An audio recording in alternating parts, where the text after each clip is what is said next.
this section we are discussing about women and work in organizations.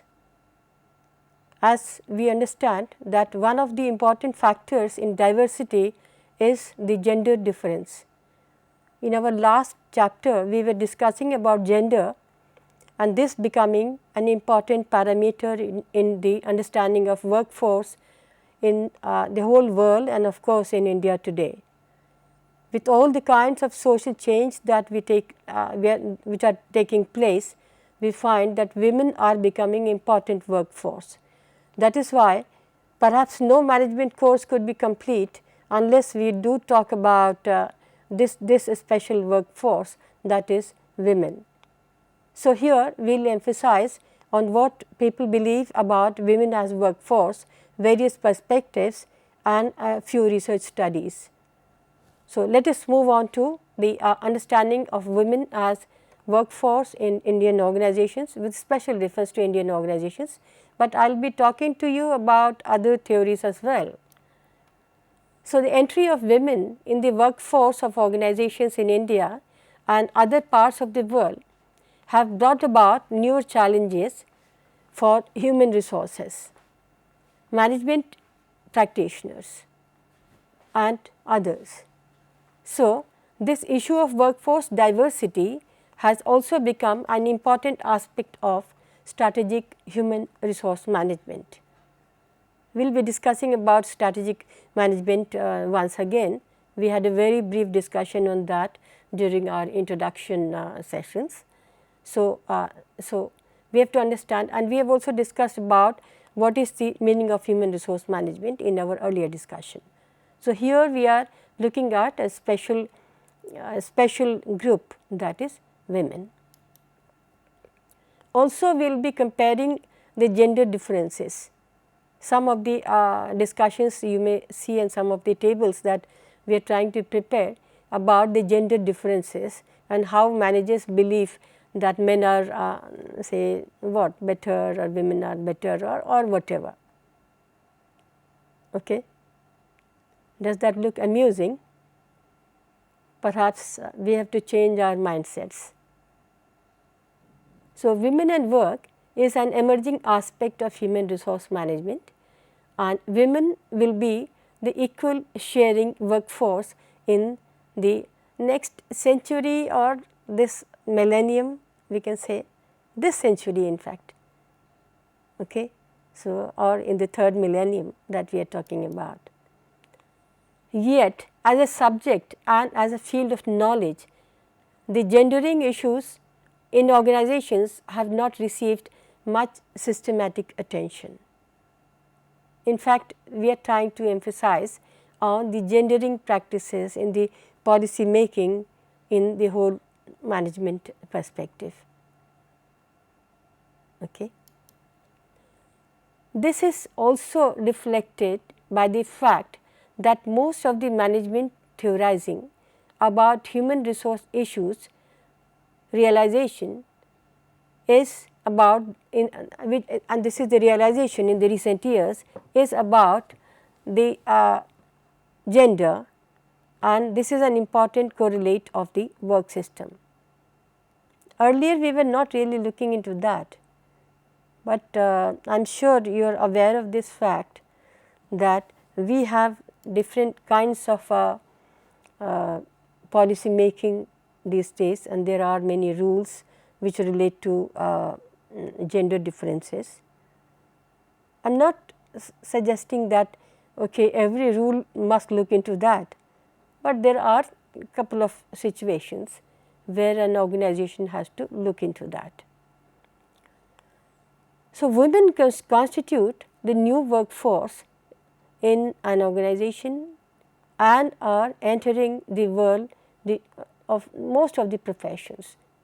I will just show you in a few tables which I could lay my hands on, which are talking about which professions women have entered and approximate numbers and the fields, their education and so on. In the later part of our discussion, I am going to show you a couple of tables also. So, taking equal share in the responsibility like men. The goals of development of women as individuals and their rights to human dignity in society are much more important than their roles as providers and producers. Okay? So, this concern about the status of women, we are talking in terms of organizations and in terms of management practices, is expressed by researchers and women's groups with great concern. When we conduct some researches, we find that there are many issues which actually creep into the whole practice of gender role in organizations. In fact, in the Indian Constitution as well, there is concern about status of women in India, and there is a national perspective of women plan. That was the 88-2000 plan I am referring to for women, and declaring the year 2000-2001 as the year of women's empowerment. This aim of this was the economic development and thereby depicting that we have concern for women. So, what we are trying to discuss is that women are important contributors in our economy, and they are also the future workforce in Indian society. So, these attempts are also made towards equity, equality and justice for women. Equity, equality and justice for women at the place of work. Well, of course, we also mean in society, but at the moment our concern is about the place of work in industries, in organizations, in offices and so on. All these analyses and these concerns lead to unfolding of the analysis of women's empowerment, which emphasizes on creating conditions where women may be able to exercise their rights freely in various spheres of life. And so, if we look at the issue of women in organizations, we find that there is one aspect that emphasizes on the development, the other one is emphasizing on empowerment. And in development, there are micro level issues as well as there are macro level issues. Similarly, in empowerment, there are micro level issues and there are macro level issues.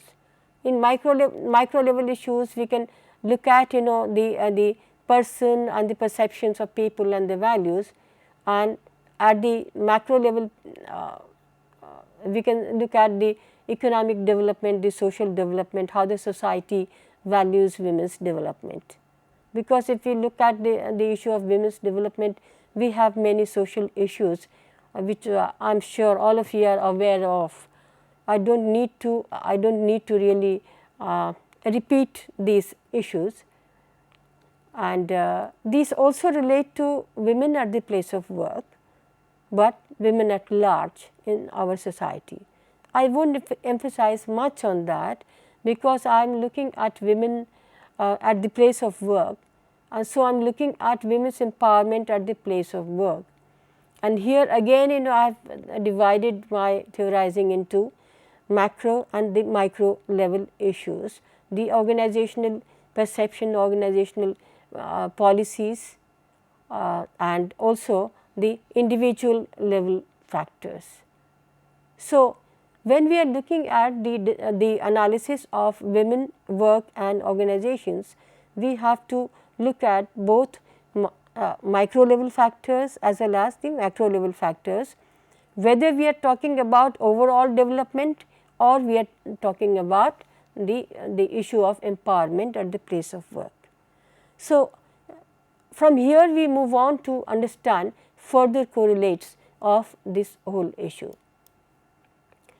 Even though the importance of gender as workforce is not considered as an important aspect of human resource management by most people, this is gradually creeping into the world of work, which calls for an understanding of the gender processes and the gendered practices in organizations.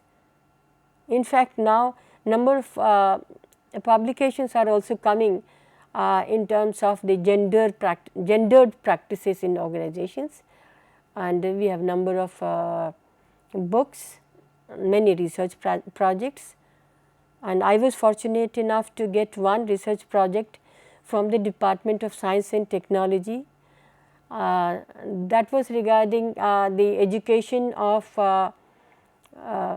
science and technology graduates.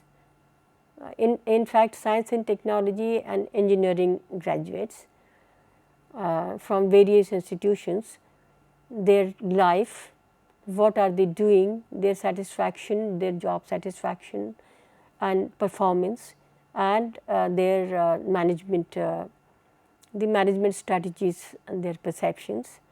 So, this was a project which I completed a couple of years ago. If maybe I might discuss about this project in the later part of my discussion.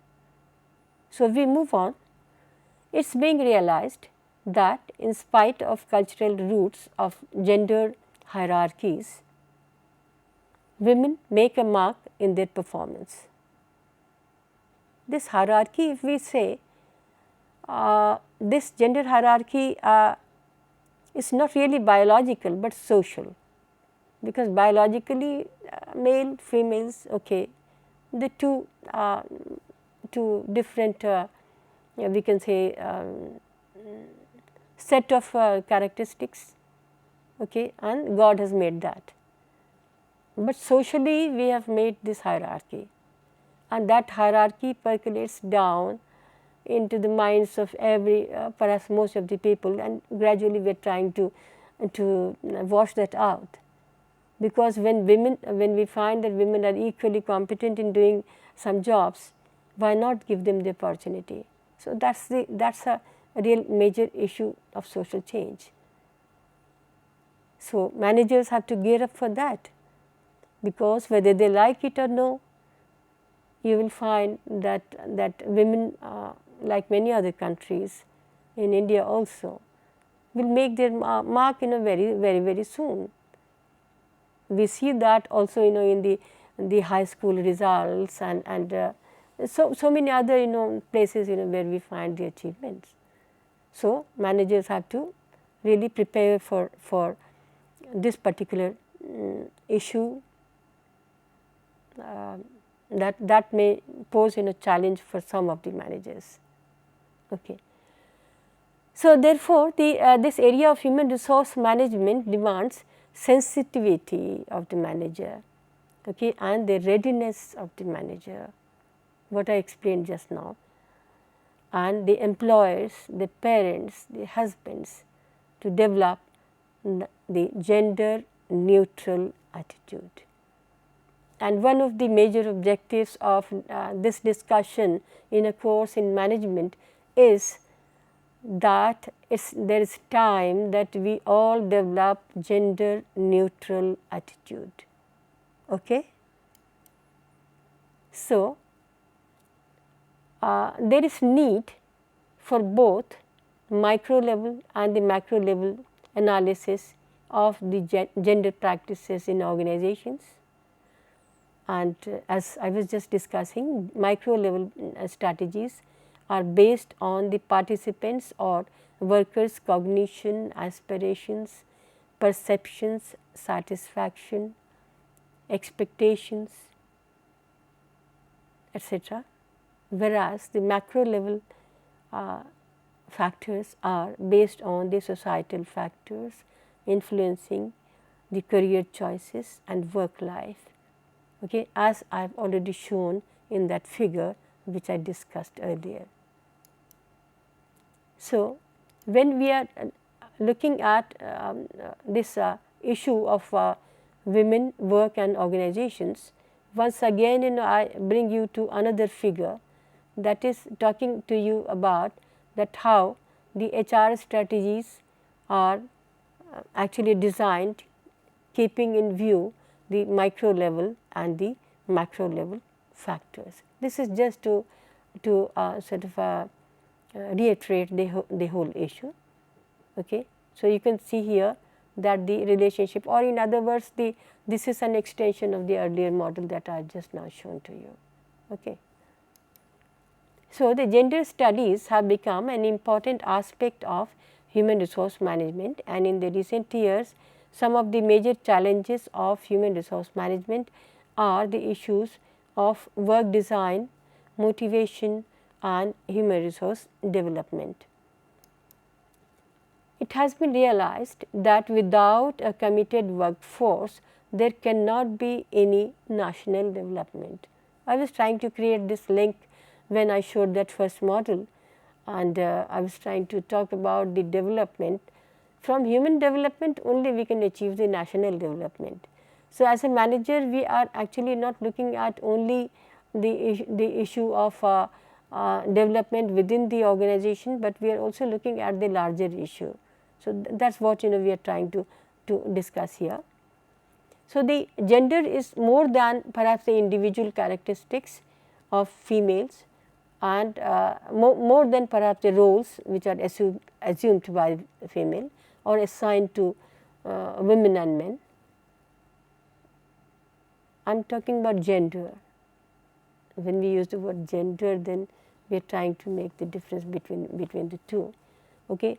Gender in families and organizations include the structural constraints and the opportunities, beliefs and ideology, actual arrangement of activities, okay, meanings and experiences, diversity and change, and the interaction and relation. That is what Thompson and Walker, when they are talking about the issue of gendering, they have given us this. So, the concern for development of women and their work life is not new in India. In the 19th century, Mahatma Gandhi worked for Indian women's emancipation along with political freedom, molding the aspirations of many women who joined the national movement. In the Indian Constitution also there is a reference about women. In Indian Constitution they mention about status of women in general in society in the following way, that the state shall not discriminate against any citizen on the grounds of religion, race, caste, sex, place, etc. So, when we look at that, our government, our national priority also looks into the gender difference as one of the social factors of discrimination. Okay. So, nevertheless we find whatever is written there, but sometimes we still find that people do discriminate against this group in organizations as well as in the families. You can see the family rights, you can see and many other places. I do not want to repeat so many things here, but all of you are aware of so many other places where the discrimination is taking place. So, the work family interface, and when we are looking at towards the policy making, we move on to talk about the link among these factors which involve a set of highly complex notion about the nature of employees and what motivates them to better job performance. There are number of schools of thought. Schools of thought, when I say various philosophies, schools of thoughts, various perspectives, and we look at them, how they are looking at women or gender at the place of work, and what are they suggesting. Let us look at some of these. There has been many emphasis, from many perspectives. And first we look at the liberal feminist theory that was evolved during the 17th and the 18th century, during the time when industrialization was just starting, and women's status was that of perhaps non-person. I am talking about all over the globe, perhaps. I am not talking about just India at that time. So, under this was under any kind of a funded system. So, they had no voting rights and they had no property rights. Okay. Then the concern for equality, this evolved as a result of realization that women cannot find full satisfaction of life exclusively in their roles as wife and mother, and as a rational and just society allowed fulfillment of every individual through a system of individual rights. We are talking about some sort of a development that has taken place all over the globe, and then finally where do we stand now? That is what is the theme that we are discussing. So, the emphasis of this theory is on completely as a result of system of male domination, which is the fundamental principle of patriarchal society. Okay. Well, which may still go on in India in certain parts. We have Freudian and psychoanalytic perspective, which looked at the differences in the feminist roles because of specific social arrangements affecting psychological development. For example, the structure of patriarchal family, which results into general gender development and subordination of women to men. Sigmund Freud, have you heard about Sigmund Freud? He was a psychoanalyst, and of course, he had been practicing psychoanalysis and had been helping people, and was also looking into many aspects. And so, from his perspective, this is what is about the gender difference. In a healthy society, there should be no gender structuring, and it is also expected that in today's society, since both the parents are working, they share equal responsibility of children's upbringing. The Marxist feminist theory, however, considered gender as a structural and materialistic, similar to class characterized domination and approach. As a synthesis of Marxist psychologists and radical feminism. So, Jagan emerged with the socialist feminist theory, and the gender according to this approach is considered as a result of social relationships based on perceived differences. It is believed that organizations, families and societies can be understood as separate sections as they constitute gender relations. Most modern feminist theories emphasize on the social reality and subjectivity. Women's experience and standpoint provide an important strategy for organizational discourse, which is the real subject matter of our discussion today.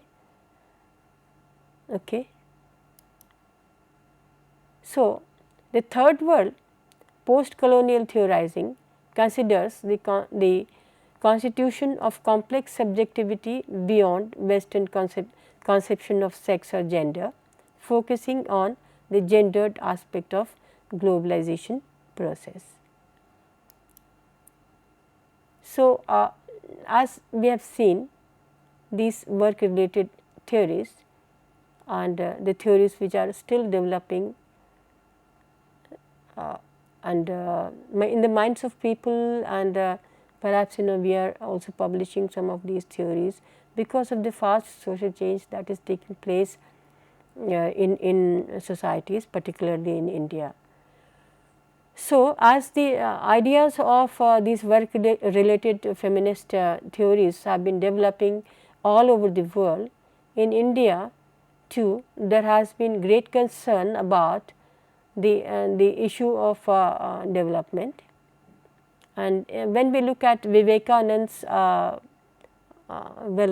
concept or theorizing, we can say, he called about the Shakti worship, one who knows that God is an omnipotent force and sees women as the manifestation of the force, implying that women are the great forces and could be prime movers of society. How does that sound? Isn't that what we are trying to emphasize here? That the status of women and women at the place of work, when we look at today, is much more different than even what Vivekananda said such a long time ago, because he was looking at women as the great power and great force and perhaps prime mover of society. Can we look at women like that, and even at the place of work? So we have looked at these theories from various perspectives, and so the gender is looked upon by women as the companion of men and gifted with the equal mental capacities. And India's constitution also says that there shall be, that I am repeating once again, that there shall be equality in the employment of all citizens, and the state shall not discriminate against the citizens on the grounds of religion, race, caste or sex, okay, or birth, on the place of birth and so on. So, what we are trying to understand in these few minutes about that, what people think about women as the workers or as the contributors to organizations. So, in turn, as the contributors to overall economy and development of the country, various perspectives that we have discussed, these have emerged from various schools of thought, and also we have added the Indian Constitution. We have also talked about Mahatma Gandhi's views, we have talked about Vivekananda, and we look at the whole aspect of women at the place of work from a very positive perspective. And so there is need that today's manager has to look into this with a very positive mind. Only then organizations will actually succeed, and we can also have a very positive, healthy society.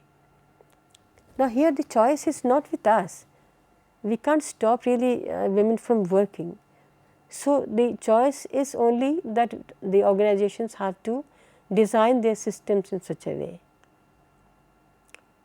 We will be discussing about work designs also maybe in our next lecture, as to what kind of work designs are there and what kind of work designs could differ and so on. So, today Indian organizations are really looking upon to face these new challenges of workforce diversity.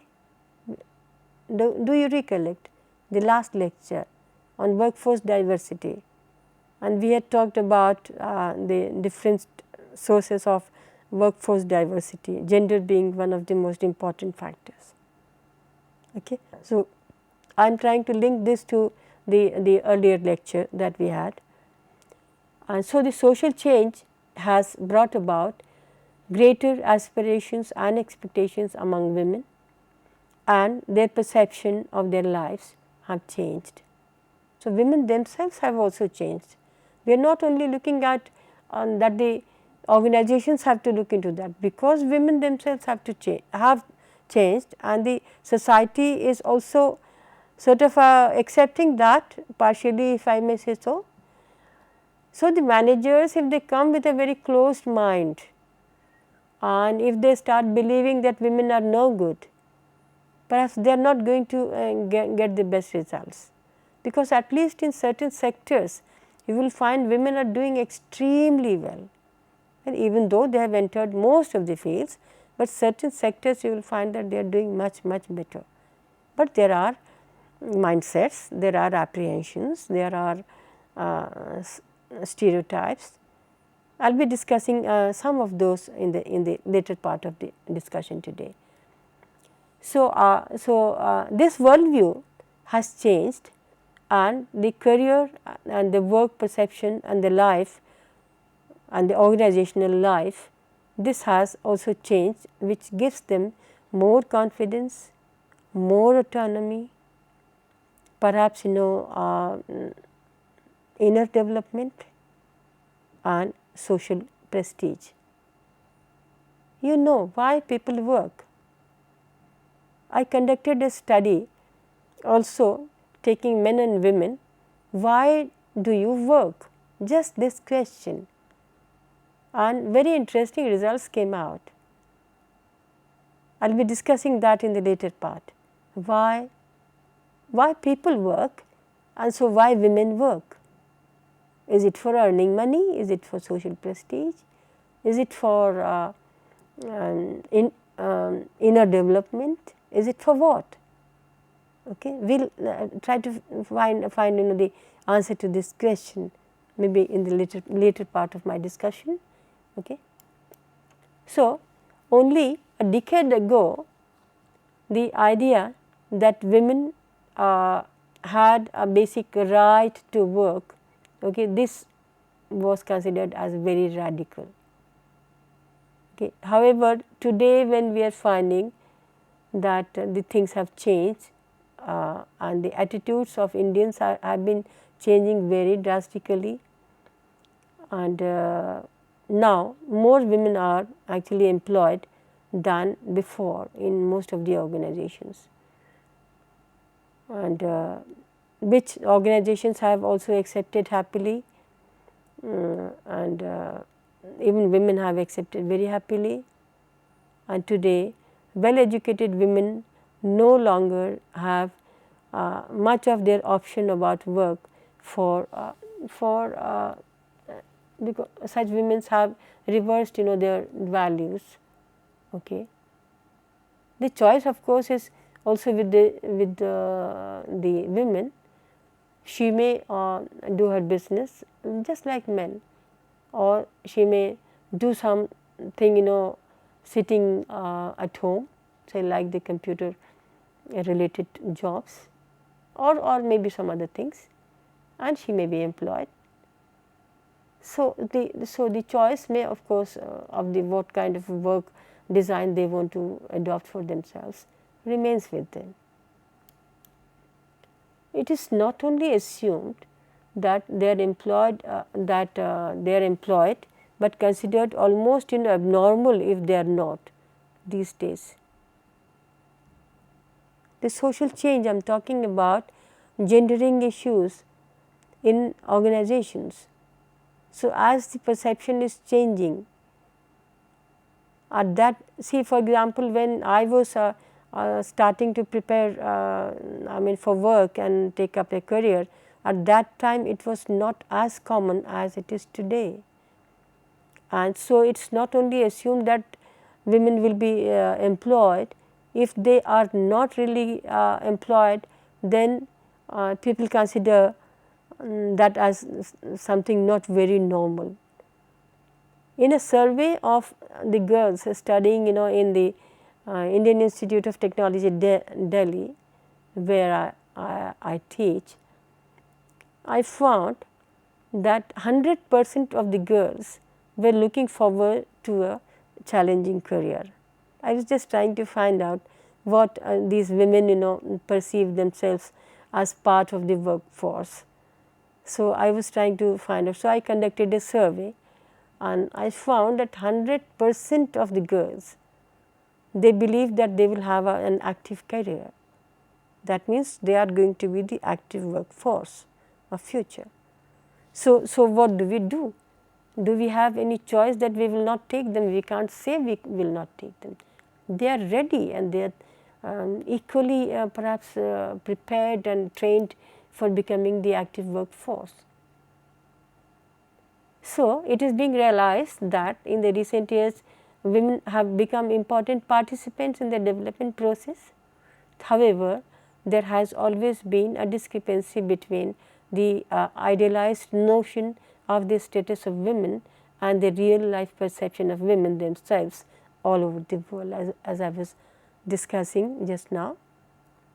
So the choice is, of course, with the career seeker, the women, the worker, the workforce. Indian scenario has been slightly different than other countries in terms of rigid hierarchical structure in which women were denied opportunities of intellectual pursuits, education and creativity. As a result of this joint effect of the neglect of perhaps education, customs and attitudes, degradation of women in India became evident. Okay. So that is why I am saying that there is a social change, and today 100% women, they would like to make a career, and so the managers, and they are doing very well in terms of education. And so the managers, if they want a really well trained workforce, they have no other choice, they have to employ women. And once they employ women, then they have to look into the overall quality of life of women as well. So here I am trying to give you the perception of female traits and their roles. You can see that how perhaps managers will perceive the female traits, okay, and the roles those they play. Okay. So here you can see the perception that how women will work, because the assumption is that women have to undertake the responsibilities of the families. All right, all over the world, that is true also. They have to take responsibilities of children, all right, that is true all over the world. But that does not mean that they do not work. They do work, and also perhaps most of the managers believe that they will be docile and very submissive, and will not be very argumentative or something of that kind. Okay. So these are some of the assumptions that we have about female workforce in the organization. For example, they will say women are more caring.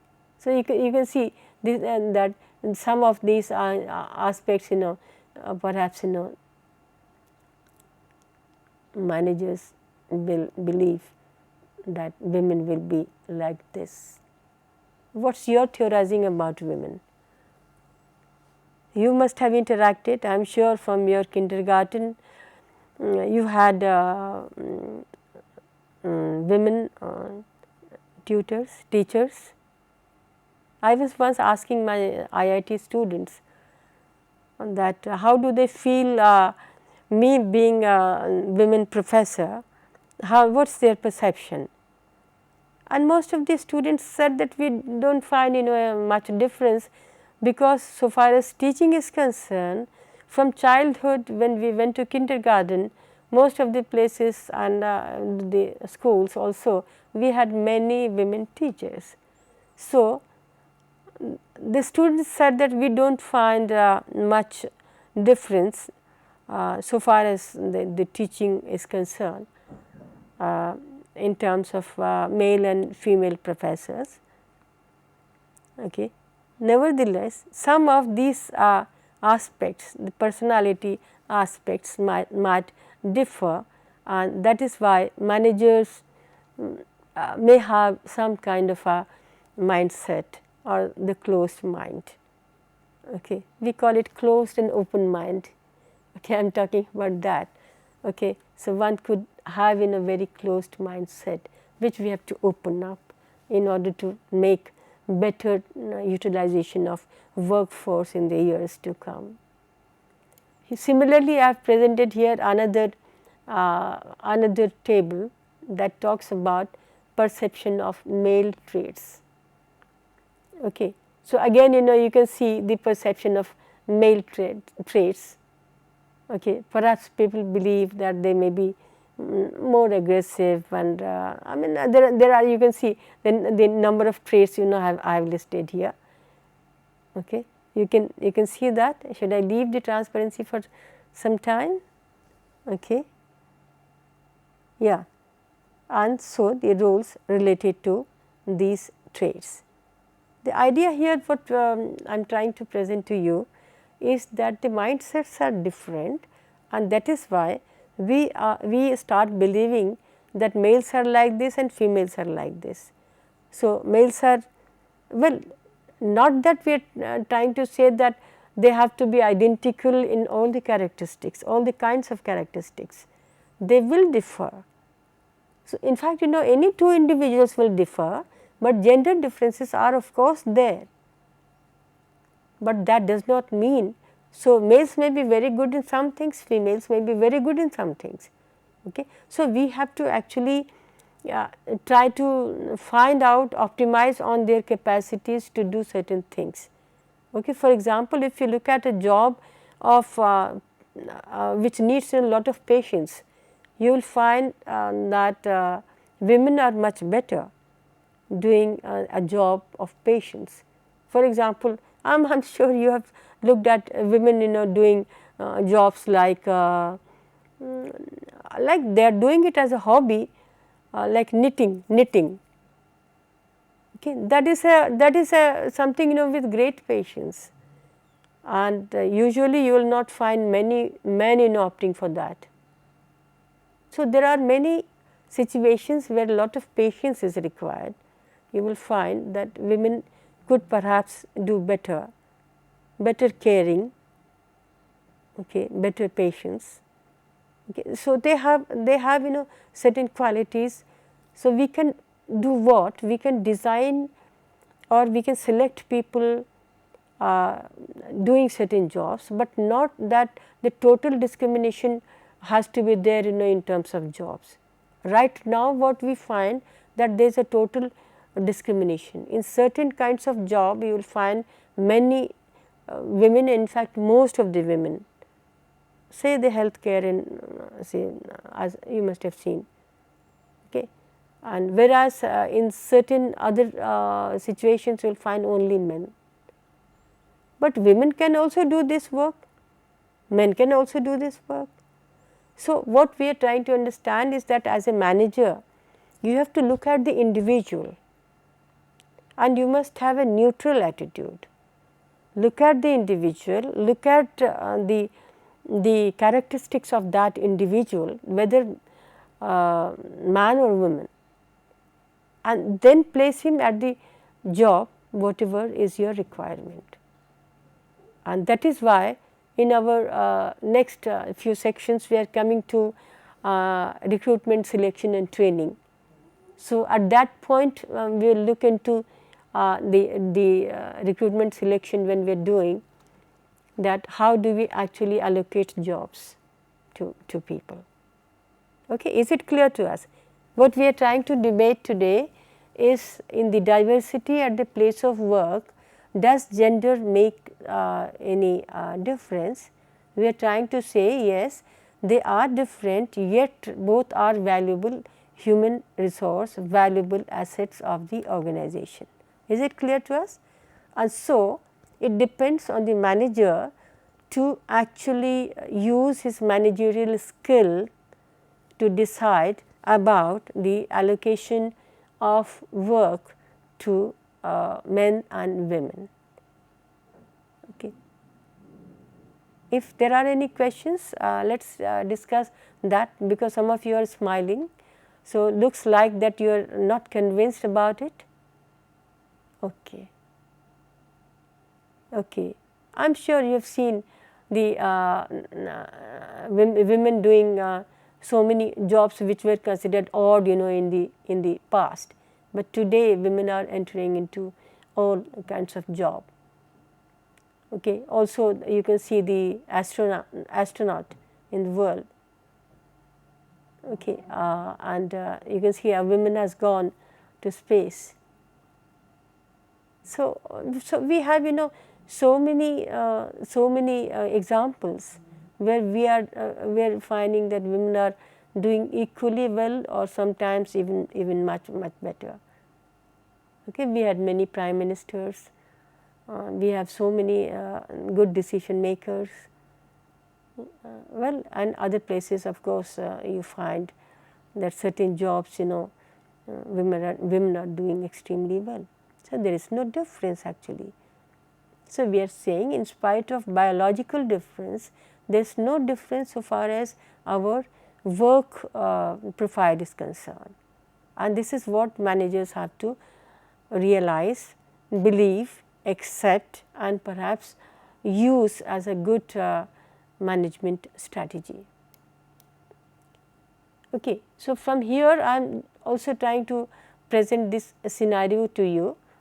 I will go slightly quickly, and I am trying to present the just a little scenario, that how women's employment is seen, okay, in different sectors. You can see that in different sectors, how many women are employed, even though the number of women, as you can see, is much lesser, but even then we find that women have entered into, you can see that women have entered in all kinds of, whether you are talking about any, I mean, I have given you a long list of say from the education to nursing to engineering to technology to agriculture, science.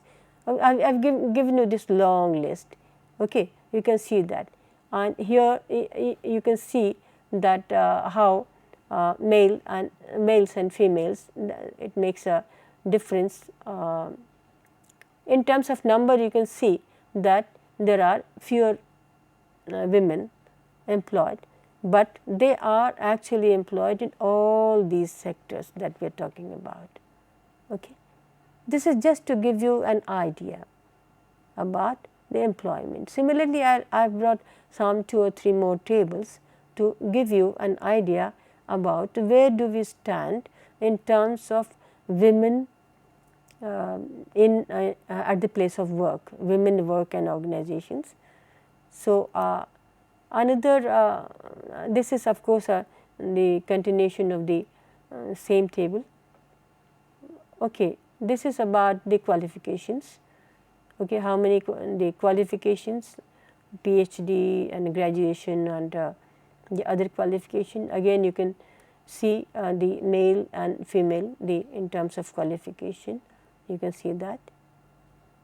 Okay. So, women are maybe lagging behind in some of these because of some of the social factors. Not that they do not want to do, sometimes opportunities are not there, sometimes the social factor becomes important. but the social change is taking place and they are taking it I mean with great I will say enthusiasm. That is how the women are coming up in all the sectors, and the all the programs that we have in most of the sectors. Okay. Then again we have the similar the discussion on the similar issue, the male, female, and then see the different fields I have given here, and then the qualification, and then this thing, their details of their qualifications and employment. Okay. Again I have given that. I think it is becoming a bit too much. You will not be able to remember all these figures. I do not expect you to remember these figures, but what I expect you to remember is the scenario that I am presenting here, that how women and men, they are there in different sectors of employment and with different qualifications. Okay. So, here again the similar thing for a different sector. Okay. The sector I am discussing here. Okay. And sector or field, whatever. Okay. In different fields, how many are there as the PhD or these graduates. And again you can see here. So, I will slightly go quickly on this, because this is just to give you an idea that women are doing reasonably well in most of the fields, even though the numbers may not be more than men. That is the idea, but just to give you an idea about this. So, I will go slightly quickly on some of these tables. Okay.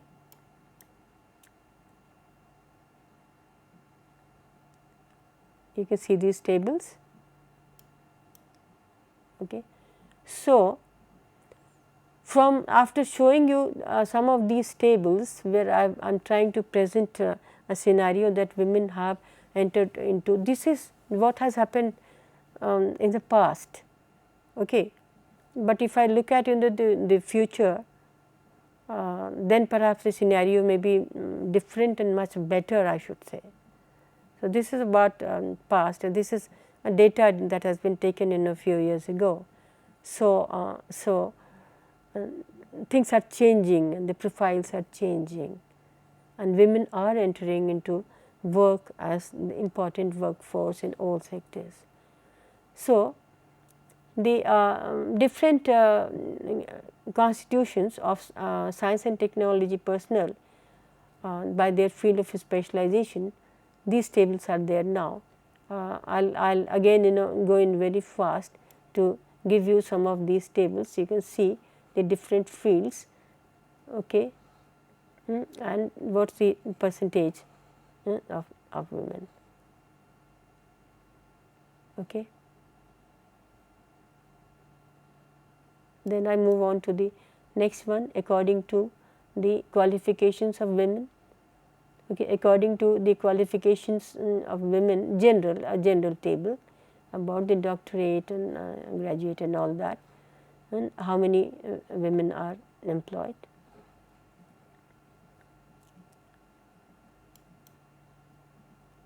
And again we are getting into, I think this is too cumbersome a table. I think it will need little more time for you to go through.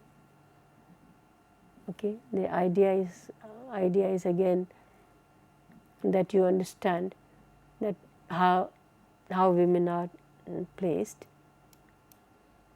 So, while we delineate the integration of say so millions of women in the production structure, we should necessarily remember that we are unable to account for the entire female workforce, and we are quite unable to appreciate their contribution to our national wealth.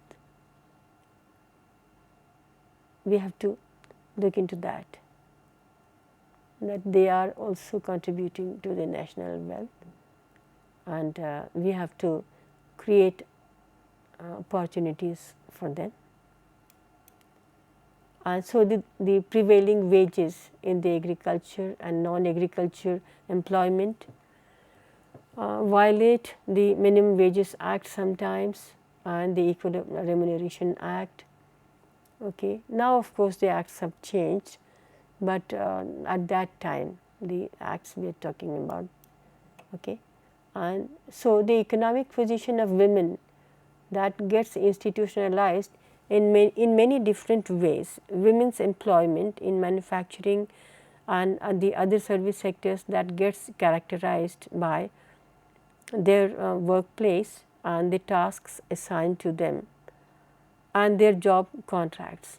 Women are mostly employed in the, if we see, I was talking to you about the PhDs and the education level, and but then large number of people, that is not the whole story, because large number of women are there, they are at a very lower level in education and they are employed in the petty jobs and sometimes unregistered organizations and many of the firms which are not legally registered. Unfortunately, despite unionization and legislation, for example, women bidi workers, okay, they remain poor and exploited. The organization of production and such, that establishing the employer-employee identity becomes very difficult. That is a big business, but then we have seen in the literature, well, I have not experienced personally, but I have seen that in the literature, that they need a better deal in terms of their payment.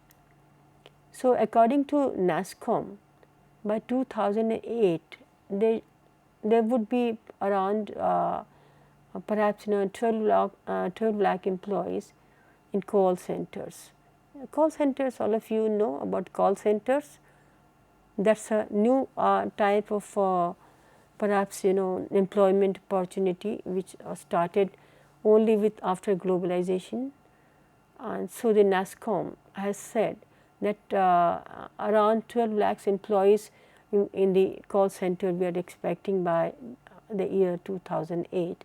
At the moment, women's share in the total employment is around 30 to 40%, and this proportion is expected to rise in future. In IT industry also as a whole, the call sector in particular are exempted from all the labor regulations. So, we have to now look into some of these factors.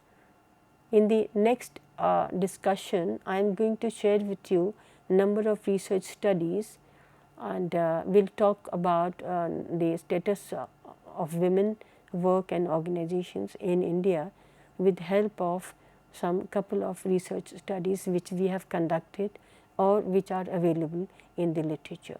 So, today we close with that and we will begin with this case study in our next lecture.